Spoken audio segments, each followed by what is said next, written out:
Shqipëria është në javën e martesës 2026, prej gati 15 vitesh, kjo lëvizje funksionon në vendin tonë përmes një çifti që është Net dhe Jurit Speaker. Mirë se erdhët, kënaqësi që vini çdo vit në studion e Rezedielli për të folur për këtë iniciativë kaq të bukur për martesën. Mirë se erdhët edhe një herë. Shumë faleminderit.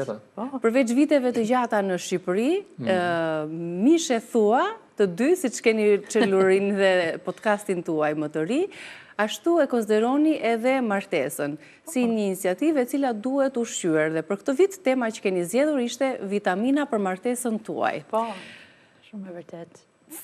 Cila është vitamina kryesore që ju i keni dhënë martesës tuaj dhe pse zgjodhët pikërisht këtë metaforë për temën e si vjetshme të javës së martesës?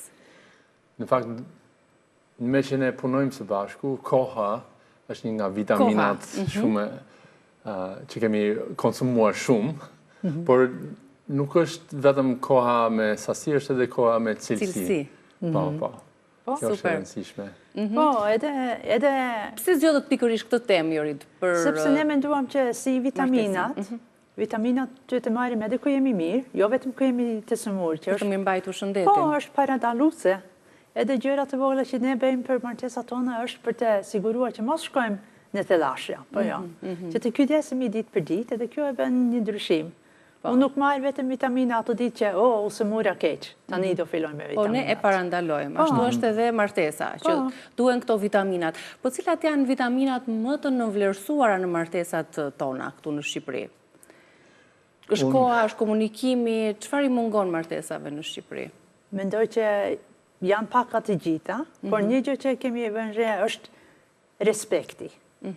Sepse kur ishim bashkë në fillim, e kemi respektuar shumë njëri tjetrin, edhe avash, po fillojmë të marrim njëri tjetër si mirëqen, edhe nuk tregojmë respekt. Po. Edhe tjetri më pas? Po.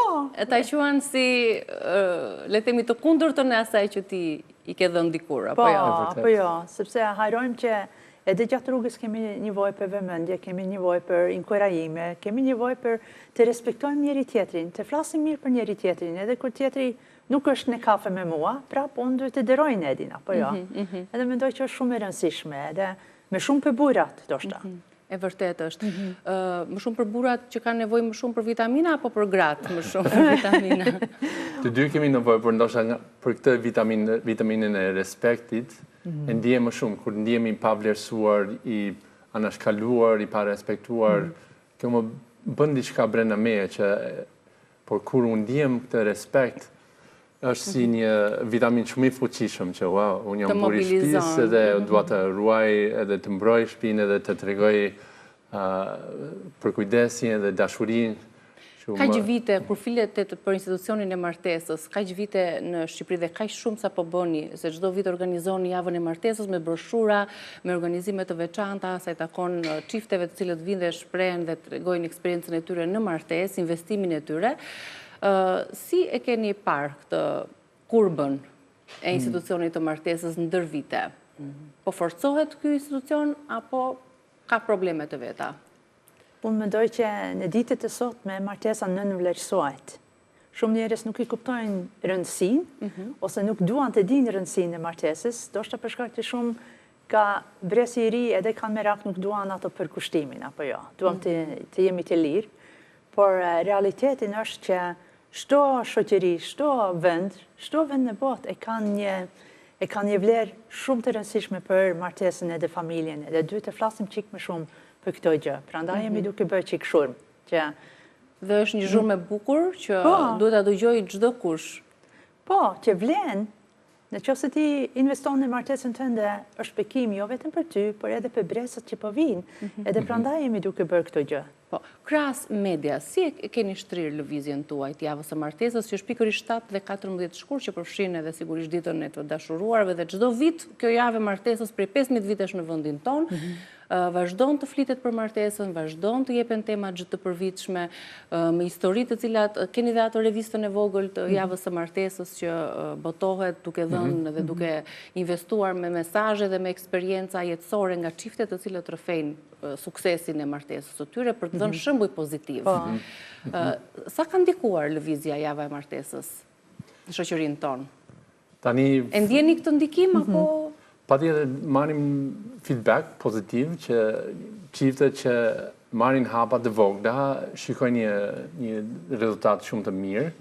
Disa që kanë pasur shumë probleme dhe thanë, le të lexojmë atë revist, flasim për ato artikujt dhe thanë, kjo ka qenë vera më e bukur që kemi kaluar bashkë sepse ishim të qëllimshëm.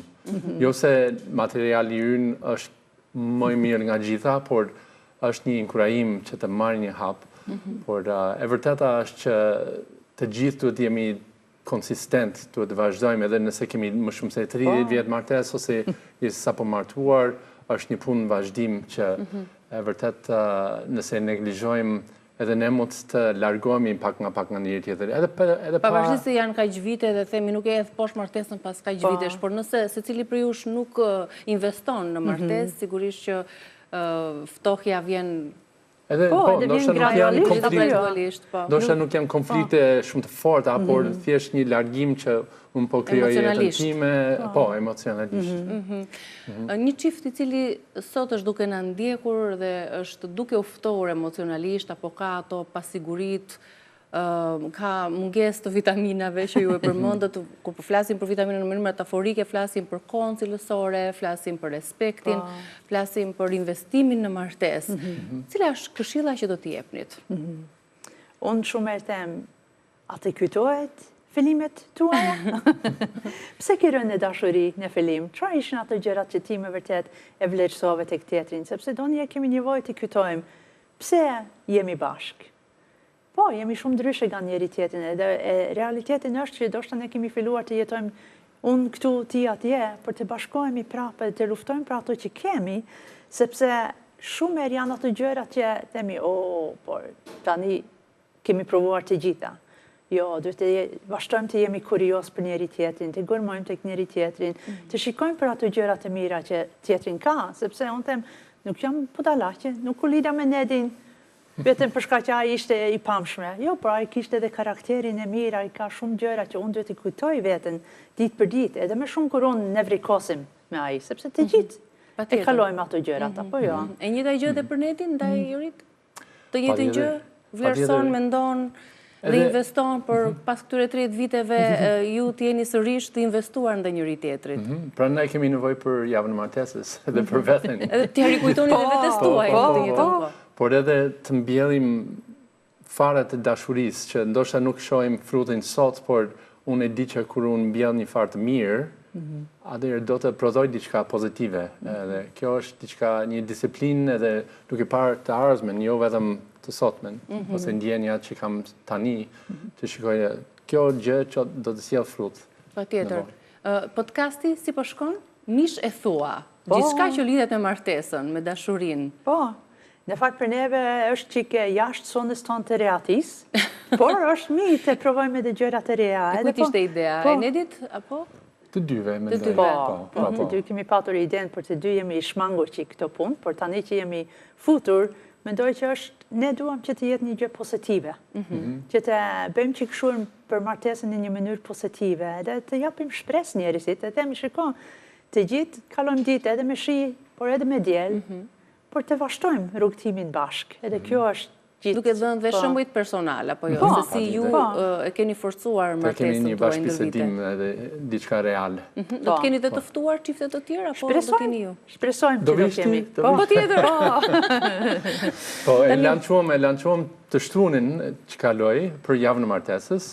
Edhe kemi një emision ose një episod çdo ditë gjatë javës së martesës, pastaj vazhdojmë në një ritëm normal javor. Po, e bukur.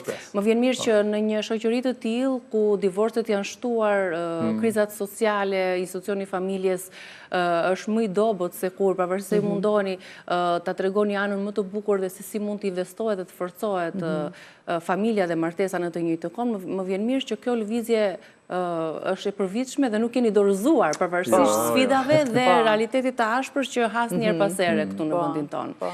Shumë faleminderit që erdhët. Është kënaqësi, shumë faleminderit. Java e martesës 7 deri në 14 shkurt, ka ndonjë, le themi, adresë ku të tjerët mund të shprehen dhe mund të marrin këshilla për martesën e tyre? Kemi faqen e Facebookut. Po. Edhe Instagramit. kemi edhe podcasti që ka, edhe Instagram, edhe kështu që mund të komunikojmë në këto mënyra. Sepse ndonjëherë njerëzit kanë dëshirë dhe nevojë që të shprehen edhe të marrin mendime dhe shembuj të tjerë pozitiv për ta kaluar pastaj tek realiteti i tyre familjar. Po më parë duhet ta shohin tek vetja apo jo, që më pas të investojnë dhe të mbajnë fort martesën e tyre. Faleminderit Ned dhe Jorida. Faleminderit shumë. Ju uroj shumë suksese në punën tuaj. Ne do të kalojmë në publicitet dhe do të rikthehemi përsëri në studio.